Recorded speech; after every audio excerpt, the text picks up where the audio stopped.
Bienvenue dans La Leçon, le podcast sur l'art d'échouer. Je suis ravie de recevoir le mannequin Lena Simone cette semaine. Elle qui cartonne, enchaînant les campagnes, on pense notamment à Louis Vuitton ou encore Etam, se voit pourtant encore catégorisée comme femme de. Alors évidemment, le syndrome de l'imposteur finit par s'immiscer là où il ne devrait pas. Ensemble, nous avons parlé des réseaux sociaux, de sexisme, de légitimité et ça donne un super épisode. Bonne écoute. Hello Léna. Coucou. Ça va ? Oui, ça va et toi ? C'est ton premier podcast ? Tout à fait. Waouh, je vais peut-être te bouffer. Attention. Oui, trop. J'ai peur un peu. Je comprends. Ensemble, on va parler d'un sujet qui concerne, je pense, pas mal de nanas, oui. Qu'importe leur secteur. Totalement. J'ai nommé le sexisme. Oui. Ce grand mot. Toi, tu es mannequin ? Oui, c'est ça.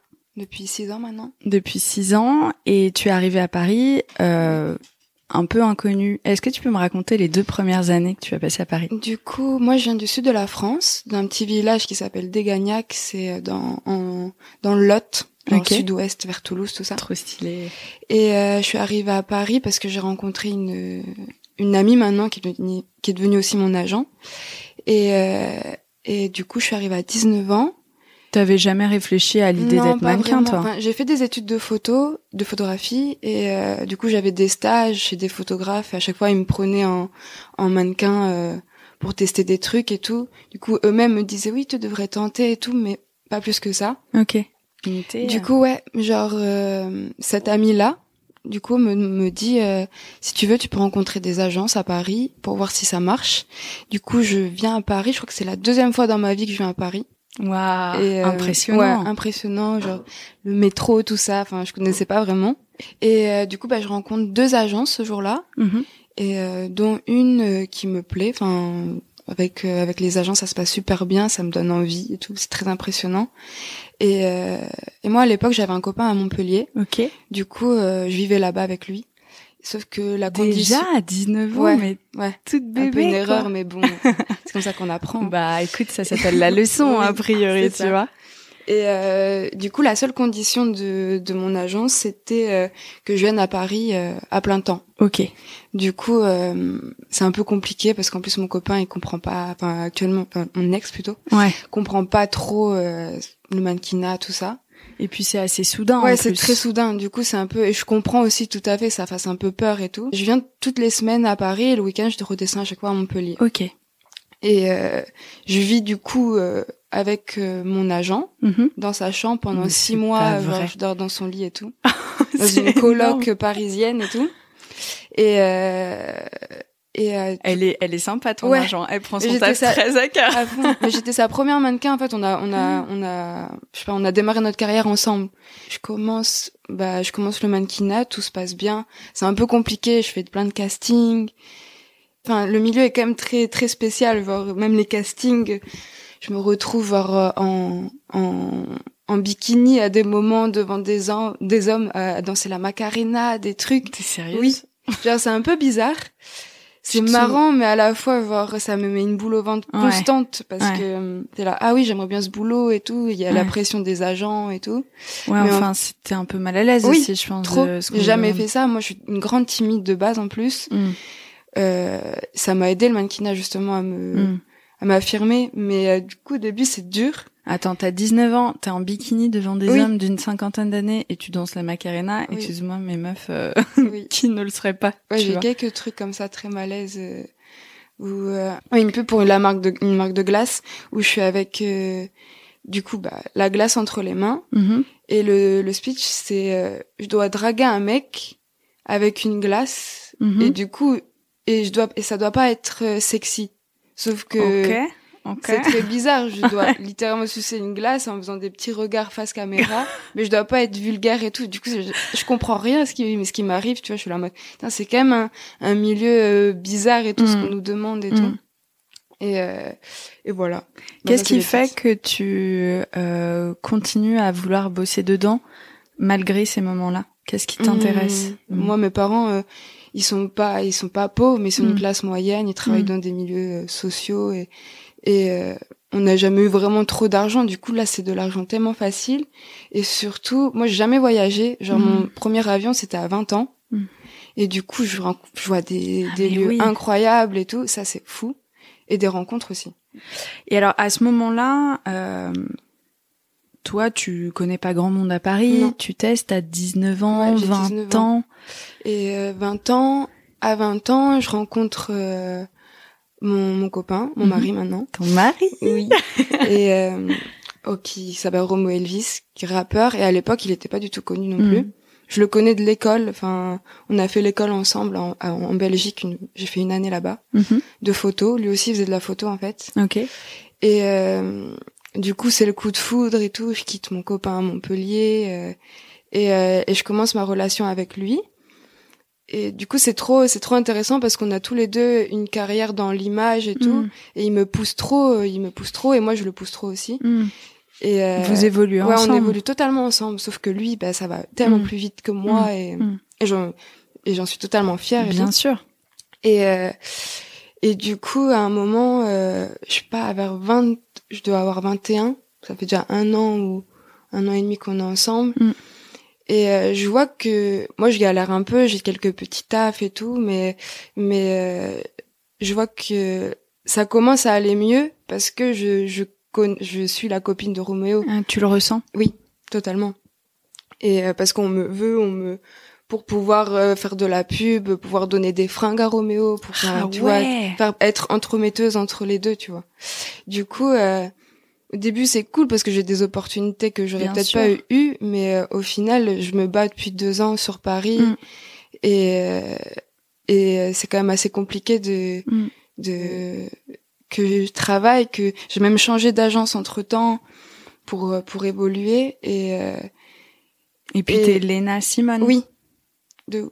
En vrai, c'est pas mon vrai nom. Ah Léna Simone, c'est mon deuxième prénom. J'ai pris Léna Simone parce que justement, quand j'ai commencé à sortir avec Roméo, j'avais un peu peur mais je voulais me protéger parce que je voyais déjà... Ah ouais, tu ressentais déjà le bail. Les pressions et tout, je voulais pas qu'on trouve où j'habite ou des trucs comme ça, tu vois. Ouais, je comprends. Et du coup, j'ai mis Léna Simone. Et on en parlait tout à l'heure quand t'es arrivée, moi sur ma sonnette, c'est pas mon vrai nom, j'ai laissé celui d'avant. Mais c'est mieux. C'est des trucs de creep, mais quand t'es une femme à Paris, franchement, tu te protèges comme tu peux. Surtout que moi, j'ai déjà eu des trucs quand justement j'étais dans cette coloc dans le 16e quand je suis arrivée, je recevais des choses à moi, genre il y a quelqu'un qui toque à la porte et il y avait 2 roses avec du sorte de sang sur une des roses, mais très creepy. Genre, j'ai pas compris ce qui se passait. Et il y avait rien, il y avait juste ça, tu vois. Mais je savais que c'était pour moi, mais je sais pas si c'était genre un fan ou une fan de Roméo. Horrible. Et du coup, à partir de là, je me suis dit, ok, je crois qu'il faut que je parte. Ouais. Que je m'appelle Simone. Oui. En plus, Simone. Oui, ça rend bien et tout. Je suis contente que mes parents m'aient donné ça. Ouais. Mon deuxième prénom. Mais puis il y a pas mal de Simone qui ont compté dans l'histoire. À fond. Je suis trop contente. Et ouais, du coup, lui, il explose plus vite que toi. Mais toi, tu commences à sentir... Si vous entendez mon chien en fond sonore, on pouvait pas faire mieux que ça. C'est pas grave, il est très mignon, on l'excuse. À chaque épisode, je m'excuse pour mon chien. Ouais, toi, tu commences... Et c'est étonnant, tu vois, cette discussion, parce que on peut voir ça comme une réussite totale. Et c'est vrai que là où t'es arrivé, franchement, tu cartonnes. Oui. Et pourtant, à l'intérieur de soi, parfois, il y a des trucs qui sont pas très connectés. En fait, j'ai l'impression d'être un peu... Il y a un peu ce syndrome de l'imposteur et tout, de pas mériter vraiment... Enfin, je veux dire, j'ai commencé le mannequinat, j'ai eu quand même des beaux boulots et tout, sans pour autant être liée à Roméo. Mais je pense que... Enfin, je me suis dit plusieurs fois dans ma tête, j'aurais pas été avec lui, ça aurait été totalement différent. Et j'en suis totalement consciente. Et j'ai pas envie de me plaindre de ça parce que c'est quand même fou. Ouais, bien sûr. Et j'ai quand même rencontré des belles personnes malgré tous les opportunistes qu'il y a dans ce métier.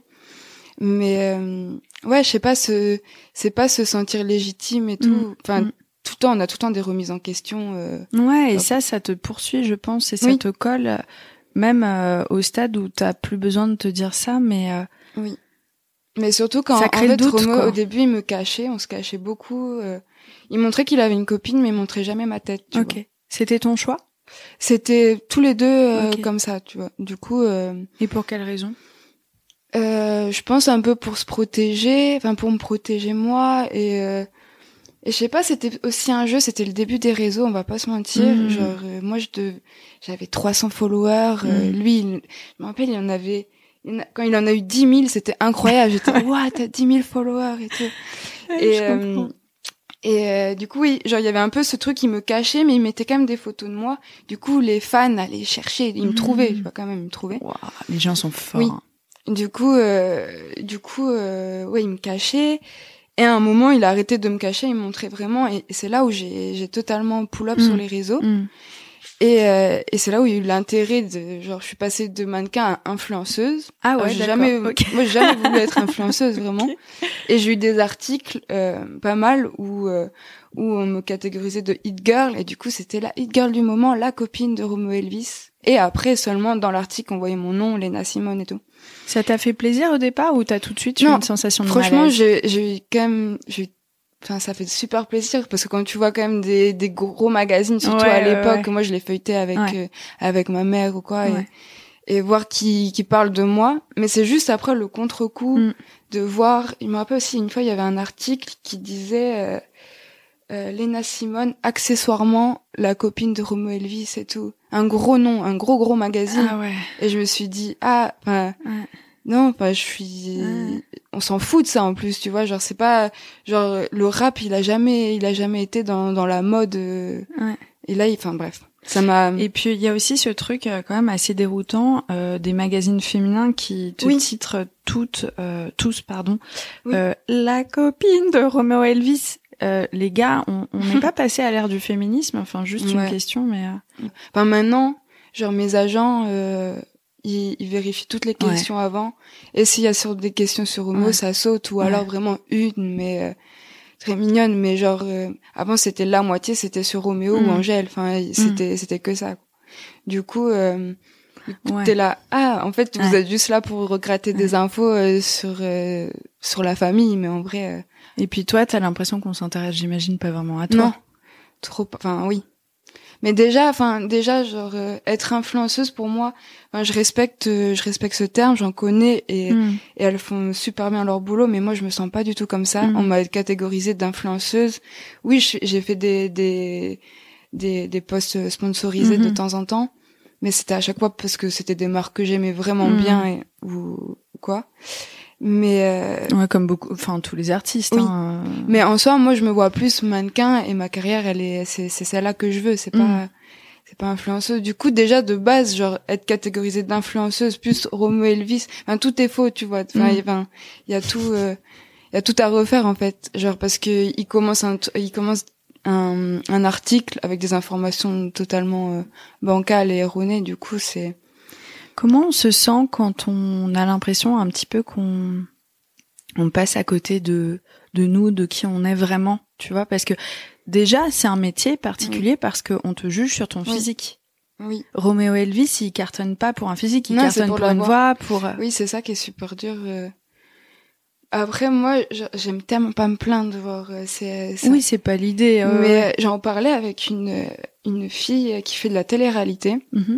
Et justement, on parlait de ça, et que c'est très particulier parce que, par exemple, en Roméo, il y a un talent derrière, ses fans l'aiment pour son talent, alors que nous, c'est vraiment pour notre vie, un truc, et du coup, les gens, ils ont pas de filtre, genre, ils te voient dans la rue, ils veulent direct, rentrer en toi, savoir toute ta vie, et si tu dis non, genre, t'es une méchante ou quoi, alors que Roméo en soi, genre il dit non, s'en fout. Les gens continueront quand même de l'écouter. Ouais, toi t'es un peu dans. En fait, tu peux vite passer. Et ça aussi, c'est un truc à revenir, c'est que quand tu viens un peu connu, si t'oses dire non, tu passes pour une diva directe, alors que c'est juste un choix personnel. Qu'à des moments t'as pas envie de faire ça, et t'as juste envie de dire non. C'est pas contre vous ou que j'aime pas la marque, mais j'ai pas envie de le faire. Et du coup, ça, je sais, et j'ai des échos, parce que le monde est petit, qu'à des moments, je peux paraître pour une diva juste parce que j'ai dit non une fois.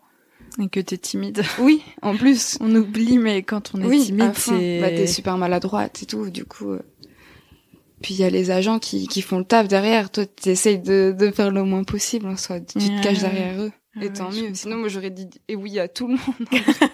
T'imagines? La copine de Roméo, mais bien sûr, mais pas le titre de votre article.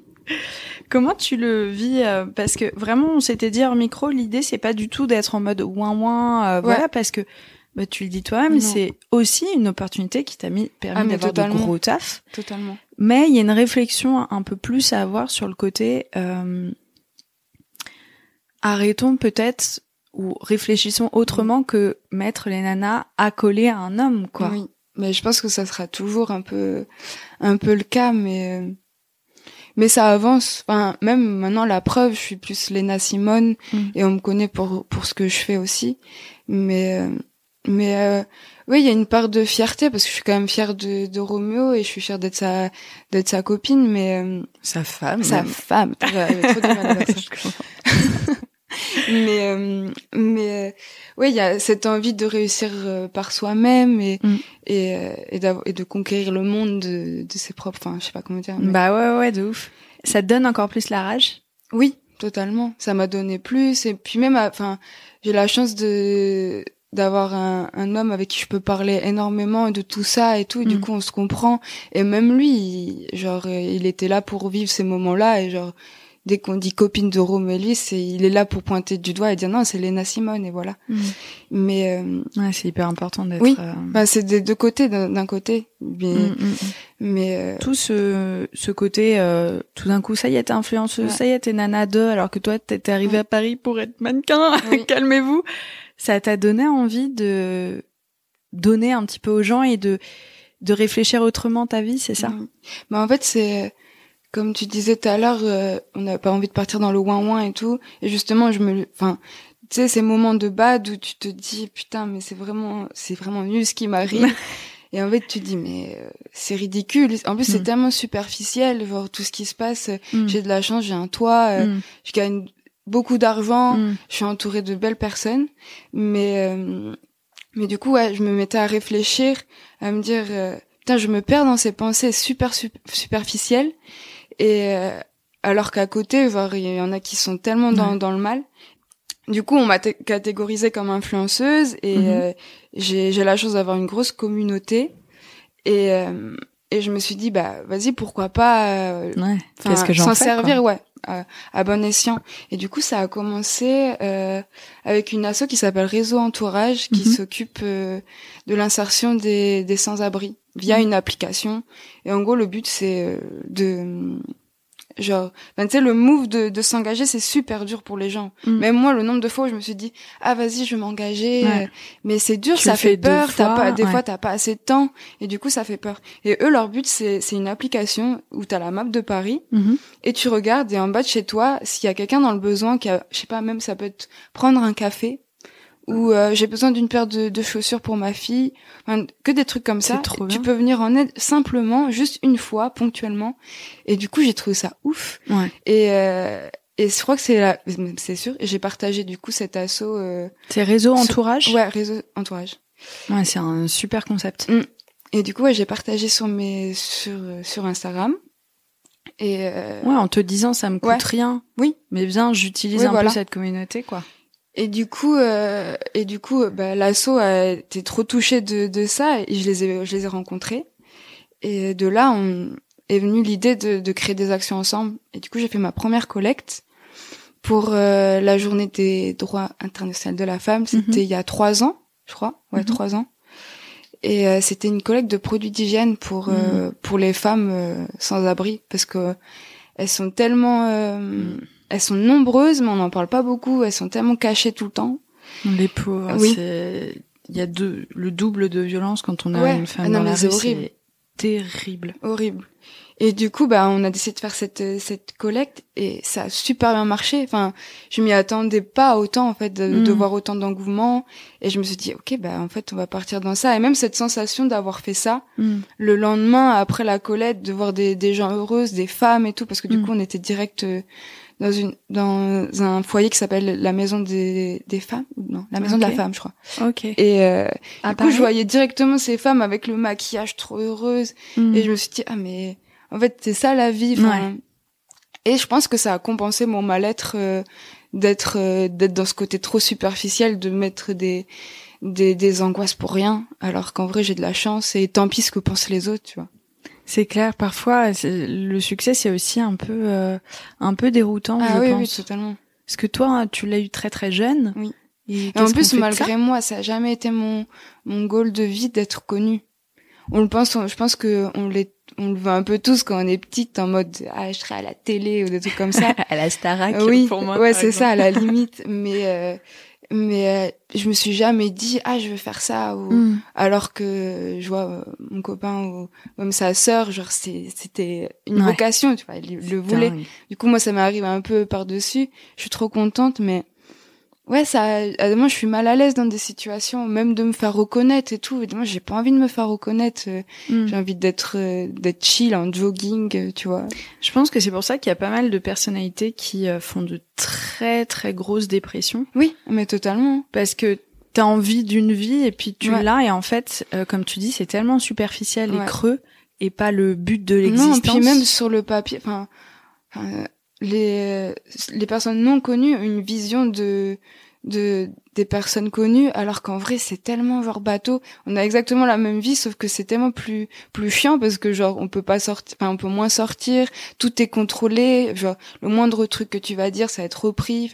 Du coup au final, oui, t'as la reconnaissance, c'est beau à des moments sur certains points, mais je trouve que c'est quand même plus chiant que plaisant. Moi pour ma part, je trouve c'est un peu chiant. Quand je te parle d'échec, parce que là, c'est une réussite, et à la fois, toi, tu t'es servi de ce truc-là qui t'a donné un petit peu un goût amer, en fait, dans la bouche. Le fait d'être la femme d'eux, la femme d'eux, la belle-sœur d'eux. Oui. Ça t'a donné envie d'avoir ta propre voix, j'ai l'impression, non? Ouais, c'est ça. Je pense que du coup, je l'ai trouvé dans le social et tout, mais je l'ai dans le sang depuis toujours, parce que mon père, lui, il travaille avec les enfants handicapés depuis toute sa vie. Ma mère, elle a travaillé à l'usine avant, puis après ça a fermé, du coup, elle s'est mise aide-soignante pour les personnes âgées. Ouais, t'as quand même un petit peu ça dans le sang. Du coup, oui, totalement. Et je les ai toujours vus, genre passer des journées avec les autres et tout. Du coup, moi, être dans un truc aussi superficiel et tout, ça m'a donné envie de me recentrer sur mes vraies valeurs. Et je pense que plus tard, je ferai ça entièrement et pleinement. Là, c'est pas possible, parce que malheureusement, on court tous après les sous, bien sûr. Et si je veux rester à Paris, le social, c'est tellement ça paye pas, on va pas se mentir. Ça te permet en plus d'avoir une exposition qui crée ces opportunités. Oui, c'est ça aussi. Et d'un côté, sans tout ça, je pourrais pas faire ça. Du coup, j'en ai totalement conscient, et sans être la copine de Roméo, je pourrais pas non plus. Même Roméo, c'est le premier à repartager mes actions, et c'est que ça aide énormément à ce que les gens viennent aussi. Et j'ai eu un déclic, et je pense que avant ça m'énervait. Pendant une année c'était vraiment dur d'être la copine d'eux.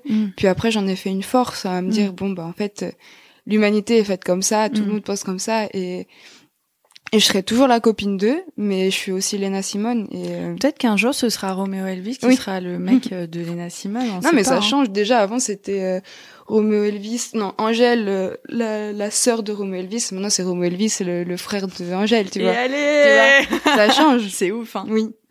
Okay. Mais tant mieux.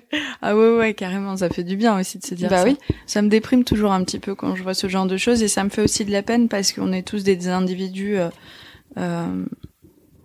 uniques, et puis on a, tu vois. Comment on fait pour se départir aussi de ce syndrome de l'imposteur dont tu parlais? Je sais pas. Parce que franchement, je l'ai toujours un peu. On l'a toujours, et il y a des moments encore plus, comme quand t'as tes règles, par exemple. Ouais, je vois très bien ce que tu veux dire. Et tu me dis, putain, mais qu'est-ce que je fais vraiment de ma vie? Mais en fait, personne ne m'aime. Oui. Mais moi, bizarrement, ce qui m'a aidé, c'est le confinement. Genre le premier confinement, ça m'a... Parce que en gros, je me rendais pas compte, mais j'étais près du burn-out depuis presque 2 ans. J'enchaînais tous les boulots. Je faisais genre 7 avions par semaine à des moments. La vache. Oui, genre je faisais Abu Dhabi, Milan, Saint-Tropez. Après je repartais en Italie. Tu sais, ça n'avait aucun sens. Et juste pour l'argent en plus. Juste même pas pour des boulots qui pourraient avoir un impact. Tu vois. Et du coup, il y a eu le confinement. Et je me suis retrouvée, du coup j'étais à Bruxelles pendant le confinement, et avec Roméo, et je me suis recentrée sur moi-même, et je me suis dit ah mais en fait c'est trop bien la vie que j'ai, mais genre il faut que je diminue totalement, sinon je vais me perdre. Et même t'as des petits réflexes dans ta vie qui fait que enfin c'est pas naturel, tu vois. Je perdais des trucs, je regardais plus de films, je lisais plus, genre en fait je me perdais totalement. La vie, elle devenait grise, quoi. J'étais totalement que sur tout mon passe-temps, c'était sur les réseaux, tu vois. Genre, j'aimais trop montrer ma vie, enfin des trucs. En fait je me suis dit mais c'est pas ça que j'ai envie de dégager. Et du coup depuis le confinement ça m'a trop ça m'a trop aidé, hein. Genre mais non, maintenant je le vois plus comme une force. Et surtout en fait je me suis tellement bien entourée, j'ai beaucoup d'amis qui sont pas dans ce milieu-là, qui sont totalement des personnes normales, je sais pas comment on peut dire, mais et du coup ça m'aide à rester dans une vie concrète, et de voir les problèmes des autres et les miens et me dire ah mais en fait j'ai de la chance dans mes problèmes, tu vois. Oui, c'est ça. Et ouais, je pense que c'est ça qui m'a donné de la force, c'est être entourée de bonnes personnes, même d'avoir des valeurs avec mes parents par exemple. Et voilà. Ouais, ça, je pense que ça t'a donné aussi une ouverture d'esprit, en vrai. Oui, je pense. Et je pense que si je serais née à Paris, je serais pas la même personne aussi. Être venue à Paris à 19 ans, maintenant je suis amoureuse de Paris, j'adore Paris. Je m'y vois pas toute ma vie, je vois pas élever des gosses ici, par exemple. Mais je suis amoureuse d'ici, genre c'est un fait, genre quand je m'en vais trop longtemps, je suis trop heureuse de revenir, ça me manque et tout. Mais je pense que je serais un peu insupportable si j'aurais été parisienne. Alors j'ai des amies parisiennes, hein, je dis pas. Hein. Et ça se trouve t'es parisienne. T'es parisienne? Je suis tellement parisienne.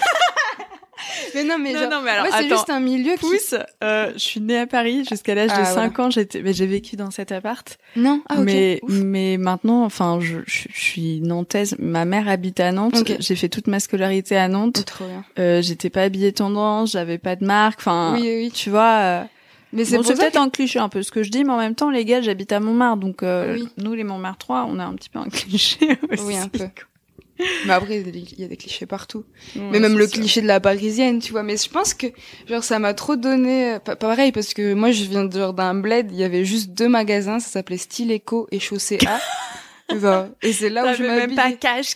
Non. Ce qui est déjà pas ouf, tu vois. Non, on devait aller, genre, si je voulais, genre, avec ma mère, on faisait 2 fois par an, on allait en ville. Ah ouais. Genre, et il y avait Jennifer, Camailleux. Tu vois. Du coup, ça m'a donné trop des bonnes valeurs, parce qu'au final, moi, mon premier boulot, c'était pour Balmain, en plus, genre, un showroom Balmain. Mais c'est ouf que ton premier taf, ce soit ça. Ouais. Je mettais showroom, c'est en mode pendant une semaine, t'es habillé de la nouvelle collection et t'es devant les clients. C'est totalement sexy ce boulot parce que t'es totalement un porte-manteau. Genre avec en plus Balmain, c'est quand même très sexy quoi, tu vois. Et du coup, j'avais des robes de luxe sur moi et j'étais en mode waouh, trop impressionnée, tu vois. Et du coup, oui, pour revenir, je pense que si j'aurais été parisienne, ça aurait pas eu j'aurais pas eu la même histoire, tu vois. Ça m'a permis de me rendre compte des fois peut-être un peu plus de la chance que j'avais parce que je connaissais pas ça de là où je venais quoi. Ça aurait pu aussi te faire perdre la tête. Hein. Oui. Tu vois. Tu pourrais avoir un boulard de malade. Grave. Être une énorme ça m'énerve dans les articles, ils disent tous c'est la parisienne Léna Simone. Alors qu'en vrai, je suis pas parisienne. Moi, j'avais stylé c'est tout. C'est ça. Mais ça, c'est drôle, de toute façon, dans les articles, ils disent tout et n'importe quoi. Ouais, c'est sûr. Un jour, tu feras un sort de petit portfolio avec tous les trucs les plus marrants qu'on a dit sur toi. Il y en a une très drôle avec Roméo qu'on avait fait. C'était une interview qu'il avait fait au début. Et j'étais là parce que c'était un concert qu'il faisait. Et en gros, il demandait notre rencontre, comme à chaque fois. Et du coup, Roméo, il a dit, genre... Je l'ai vu. Oui, genre en mode à une conférence de reptiles. Et depuis, ça, tout le temps, ils se sont rencontrés à une conférence de reptiles. Incroyable. Ah, c'est hyper drôle. Oui. Parce que je l'ai vu, parce que tu sais, quand tu feuillettes, mais j'étais assez étonnée. Je me suis dit, écoute, pourquoi pas, tu vois? Qui suis-je pour juger? En fait, tu peux tout dire, tout n'importe quoi. Mais j'étais là, ouais, c'est beau le coup de foot, quand même, ils ont eu de la chance. Mais ah non, mais moi je te confirme que je l'ai vu. Hein. Mais oui, je sais, je le vois encore de temps en temps. Ça me fait tellement rire. Je trouvais ça presque un peu stylé en mode putain. Ok, bah franchement ils vont au bout de la passion, tu vois. T'imagines? Non. Ah ouais, j'imagine, justement, je trouve ça trop drôle. Mais tu m'as pas vu tout à l'heure quand t'as dit oui, on s'est rencontrés à l'école photo. Dans ma tête, j'étais là, non. Ah, ok. C'est pas une conférence. Ouais, c'est peut-être pas plus mal, en vrai, de se rencontrer à l'école photo. C'est ça.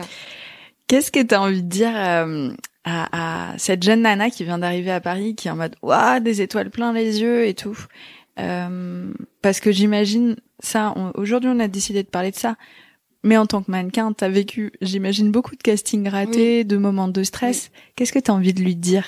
Bah, j'ai envie de dire qu'on est tous passés par des moments compliqués et que même si maintenant je parais au top, les 2 premières années c'était très dur. Et que surtout les loyers sont très chers à Paris. Du coup, ça fait très peur, mais en fait, on s'en sort tout le temps. Je pense que si on reste positif, les choses positives arrivent. Mais moi, j'ai des petites histoires en mode je me mettais tellement dans le rouge, je me mettais tellement à découvert parce que j'arrivais pas à assumer ma vie parisienne que je me retrouvais à fouiller tous mes manteaux, tu sais, pour trouver les 5 balles, quoi. Pour les pièces et tout. Ça, c'était tellement malaise. Même moi, j'osais pas demander des sous à mes parents. J'ai jamais demandé des sous à mes parents. Et du coup, c'était toujours très dur à chaque fois à demander un loyer de 700 €, s'il vous plaît, et tout. Ouais. Mais au final, c'est en se battant et surtout en faisant attention aux gens que tu rencontres, parce que malheureusement, il y a beaucoup de gens mauvais. Je pense dans ce milieu-là, surtout dans le milieu de la nuit et tout. Faire attention en fait. Faire attention, bien s'entourer et garder de l'espoir. Et ça se trouve c'est pas du tout. Et surtout genre je pense qu'on n'est pas faite pour une voie précise et que moi je vais me renouveler d'ici peu. Et mais que, t'as 25 ans. Et que, oui voilà, c'est ça. Et que là ça me saoule, mais genre je pense que j'ai un peu fait le tour. J'ai plus autant des papillons dans le ventre quand on me dit t'as été prise pour ça et tout, tu vois. Ouais, tu commences à sentir. Et du coup je vois d'autres du coup via mon ami, mon agent qui maintenant a plein de mannequins. Et quand je vois des petites qui sont trop heureuses du truc, et je me dis ça me fait trop plaisir parce que je me revois et je me dis c'est peut-être plus, si je pense plus pareil, c'est que faut peut-être que je bouge évidemment, tu vois. Parfois, faut changer à ce moment-là et plus au moment où on est répugné. Faut suivre le chemin du cœur et tout. Waouh, c'est beau ce que tu viens de dire. Non, mais c'est vrai, genre à chaque fois, on pense plus ambition, argent, confort, alors qu'en vrai, c'est pas ça la vraie clé, je pense. C'est ça que tu tombes dans une dépression où tu te sens pas heureuse dans ta vie. Ouais, parce que tu poursuis les mauvais trucs pour toi. C'est Frédéric Shaw, qui est acteur que j'ai reçu il y a pas longtemps, qui disait en fait, il a eu beaucoup de gros bouleversements dans sa vie, et vraiment à chaque fois il s'est rendu compte qu'il avait besoin de se recentrer sur une seule chose, aller vers les choses et les gens qui lui font du bien. Et c'est basique, mais honnêtement, parfois on l'oublie, quoi. Ah oui, c'est tellement important. C'est même mieux que, sur les réseaux, c'est tellement, t'as beaucoup de gens qui t'aiment, qui te donnent de l'amour et tout. Tu dois en avoir aussi via tes podcasts qui te disent ça me fait du bien. Mais au final, c'est tellement éphémère. Ouais, éphémère, parce que genre à tout moment tu te retrouves dans une sauce et genre ils sont plus là, ces personnes-là, alors que tes vraies personnes seront toujours là. Tes vrais amis, ils te connaissent et ça bougera pas. Et je pense que c'est important comme il dit, de se recentrer sur ça. Moi aussi, genre, à des moments, quand je me suis mis dans des situations horribles, ce qui m'a sauvée, c'est mes amis et ma famille. Ouais, ça veut tout dire, quoi. Bah oui. Merci beaucoup, Iléna. Merci à toi. On soutient, rappelle-nous le nom des associations dont tu as parlé. Du coup, alors la première, moi, c'est un collectif que j'ai monté avec une amie qui s'appelle Rebecca, qui s'appelle Collectif LK. Après, on soutient une asso qui s'appelle Réseau Entourage. Utopia 56. Copains solidaires. Il y en a plein, mais allez suivre Collectif LK, comme ça vous verrez trop bien toutes les actus, les ateliers qu'on fait et tout pour ces personnes. Ok, chambé. Bah ça motive. Merci beaucoup, Léna. Merci à toi. J'espère que cet épisode vous a plu. Pour suivre les actions de Léna, vous pouvez la trouver sur Insta. Moi, j'arrivais pas à trouver parce que je tapais LK Et en fait, c'est tout con, c'est collectif.elka. Voilà, vous me direz si ça vous a donné envie de vous engager, ça m'intéresse, en tout cas moi oui. Pour me suivre sur Instagram, Paulette_Grisoni, sur Twitter, podcast LL en majuscule, et sur Facebook, La Leçon Podcast. On se dit à très vite pour un nouvel épisode.